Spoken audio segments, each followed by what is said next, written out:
नमस्कार आदाब। आप देख रहे हैं नारद मुनि लाइव और मैं हूं आपके साथ जुबैर कुरैशी। दोस्तों, हिंदुस्तान में पिछले कुछ दिनों से जो बड़ा मुद्दा गोदी मीडिया के नेशनल टीवी चैनल पर छाया हुआ है वो है फिल्म स्टार शाहरुख खान के सुपुत्र आर्यन खान का। आर्यन खान को ड्रग्स लेने की वजह से, जी हाँ, ड्रग्स लेने की वजह से एनसीबी ने गिरफ्तार किया और उसके बाद अदालत ने उन्हें जेल भेज दिया। उसके बाद लगातार गोदी मीडिया के चैनल आर्यन को देशद्रोही साबित करने पर तुल चुके हैं। ऐसा लग रहा है कि देश में आर्यन से बड़ा मुद्दा कोई और है ही नहीं। आर्यन खान के ड्रग्स लेने का मामला जनहित और देशहित से जुड़ा हुआ नज़र आने लगा है। मध्य प्रदेश ही नहीं, पूरे देश में जहाँ डीजल पेट्रोल के दाम लगातार बढ़ रहे हैं, वहीं अब सिर्फ आर्यन खान नेशनल टीवी चैनलों पर छाए हुए हैं। अडानी के पोर्ट से अरबों रुपए की ड्रग्स पकड़े जाने की खबर पर मुंह में दही जमाए रखने वाली गोदी मीडिया आर्यन खान के ड्रग्स लेने के मामले को इतना क्यों तूल दे रही है, इसका बिंदुवार खुलासा किया है मध्य प्रदेश के वरिष्ठ पत्रकार और बिच्छू.com के संपादक अवधेश बजाज ने अपने लेख में। अवधेश बजाज ने अपनी आज की हेडलाइन जो दी है अपने बिच्छू.com में, उसमें लिखा है, जी हाँ, एजेंट डे के एजेंटों के लिए राष्ट्रीय मुद्दा है आर्यन। वे आगे लिखते हैं, जो उन्होंने आज अपने बिच्छू.com के जो अपने संपादकीय है उसके अपने कॉलम में उन्होंने लिखा है कि देश का कायाकल्प हो गया है, ना कहीं तंगहाली है, ना बेरोजगारी या महंगाई। सबसे बड़ा राष्ट्रीय मुद्दा है आर्यन खान और अनन्या पांडे। इसके अलावा और कुछ नहीं है, कुछ भी नहीं। कम से कम प्रायोजित एवं केंद्र से वित्त पोषित न्यूज़ चैनल्स तो आज देश की यही तस्वीर दिखा रहे हैं। इस कारोबार के एक जानकार की इस जानकारी को विश्वसनीय माना जा सकता है कि बीते कुछ दिनों से इस तरह के न्यूज़ चैनल पर रोज़ाना 5 से 7 करोड़ रुपए की कमाई वाला 16 से 17 घंटे तक का स्लॉट इन दो चेहरों को समर्पित कर दिया गया है। अवधेश बजाज अपने कॉलम में आगे लिखते हैं कि दर्शकों के सामने परोसने के लायक और कुछ बचा नहीं है। खबरचियों के लिए शायद केवल ये बचा है कि वे जेल में रहने के कारण आर्यन की विष्ठा के स्वरूप में आए परिवर्तन की भी खास खबर चला दें। हद है, और ये वे भी बेहद किस्म की।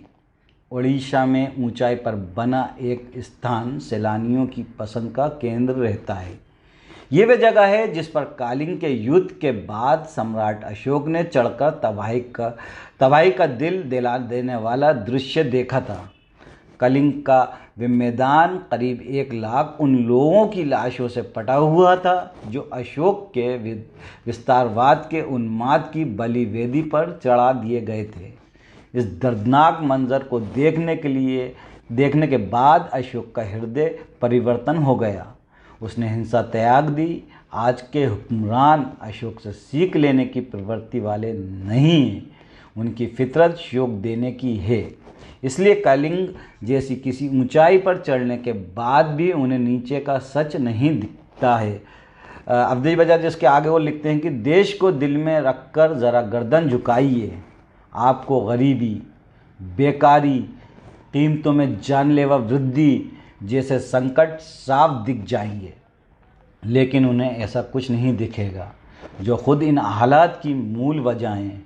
उन्हें सिर्फ वे दिखेगा जो धूर्तता से भरा सच है, और इस सच के सियाह पक्ष में भी वे ताकत नहीं जो सकारात्मक तरीके से उनका हृदय परिवर्तन कर सके।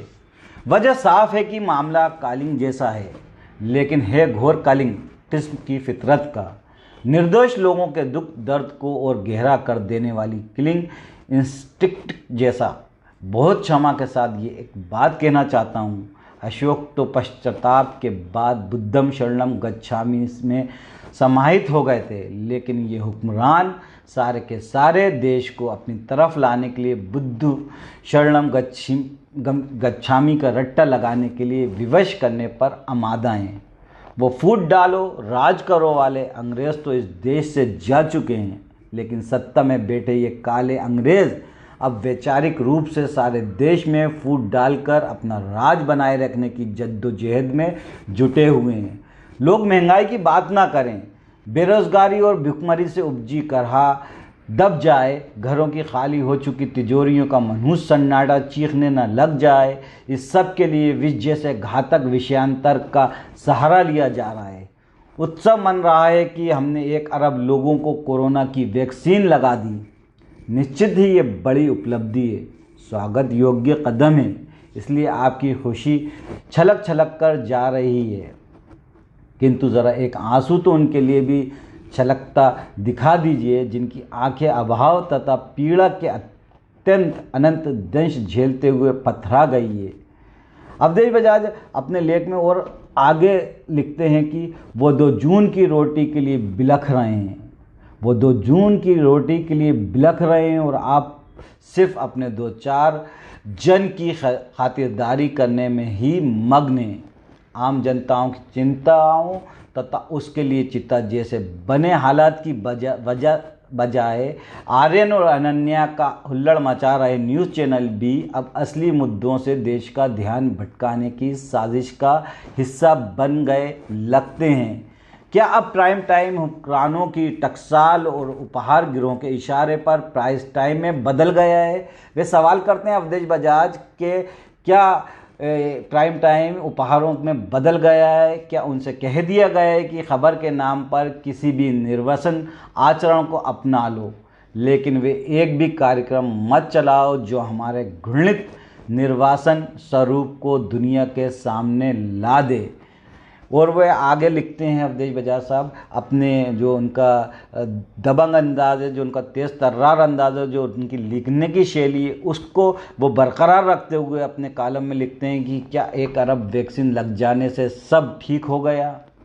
प्राइवेट स्कूल के वे संचालक क्या इसी वैक्सीन में रोटी डुबोकर खा लें जिनके सामने भीषण आर्थिक संकट आ चुका है? प्राइवेट परिवहन ऑपरेटर लगातार गुहार लगा रहे हैं कि पेट्रोल और डीजल के दाम में लगी आग के कारण उन्हें किराया बढ़ाने की अनुमति दी जाए। तो क्या ये ऑपरेटर उस वैक्सीन को ही पेट्रोल तथा डीजल की तरह अपने वाहनों की टंकी में डालकर अपनी गाड़ी फिर दौड़ाने का सपना देखने लगे?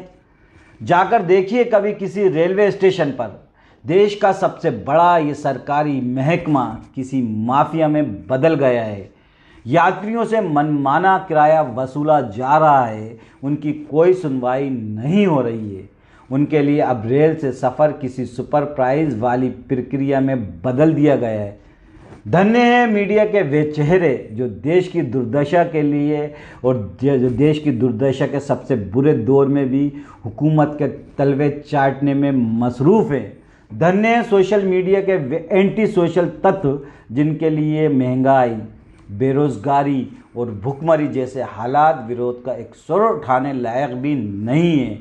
सत्ता सिर्फ और सिर्फ आम लोगों को सताने का जरिया बन गई है।